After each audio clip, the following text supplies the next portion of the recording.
পর্দা আল্লাহ তাআলা মেয়ে মানুষদের জন্য ফরজ করে দিয়েছেন। নামাজ যেমন ফরজ, প্রত্যেকটা মেয়ে মানুষের পর্দা করা ফরজ। তবে সর্বপ্রথম ছেলে মানুষের জন্য আয়াত নাজিল হয়েছে, যেমন সূরা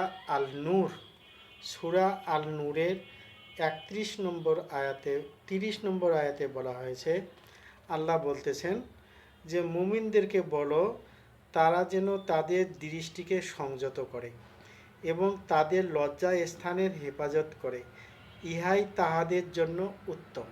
এটা হলো সূরা আল নূরের 30 নম্বর আয়াত।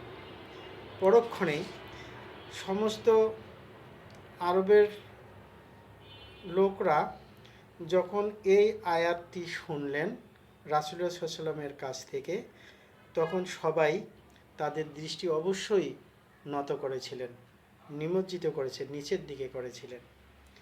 আর কিছুদিন পরেই 31 নম্বর আয়াত নাজিল হয়।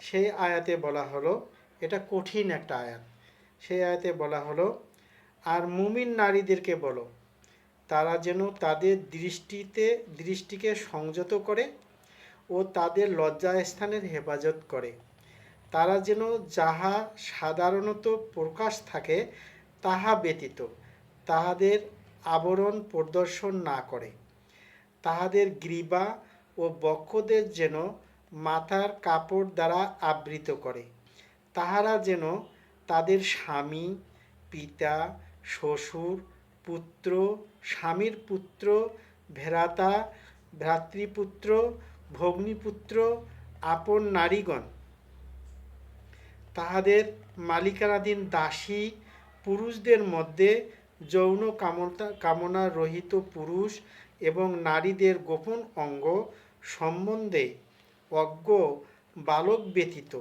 কাহারও নিকট তাহাদের আবরণ প্রকাশ না করে, তাহারা যেন তাহাদের গোপন আবরণ প্রকাশের উদ্দেশ্যে সজোরে পদক্ষেপ না করে। হে মুমিনগণ, তোমরা সকলে আল্লাহর দিকে প্রত্যাবর্তন করো, যাহাতে তোমরা সফলকাম হইতে পারো।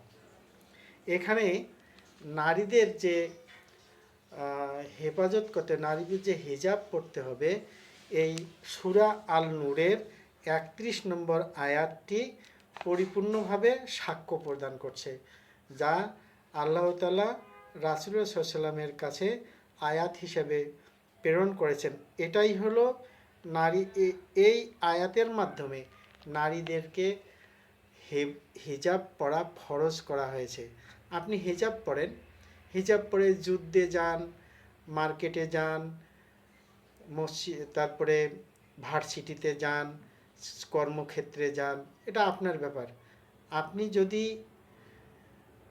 হিজাব পরার পরে অন্যায় কাজ করেন, এটা আপনার দায়িত্ব, আপনার উপরে পড়তায়। সুতরাং সামগ্রিকভাবে আপনাকে হিজাব পরতে হবে। হিজাব পরার পরে যদি কোনো নারী আক্রান্ত হন, তার জন্য শাস্তিস্বরূপ মৃত্যুদণ্ড, তাকে অবশ্যই মৃত্যুদণ্ড ভোগ করতে হবে।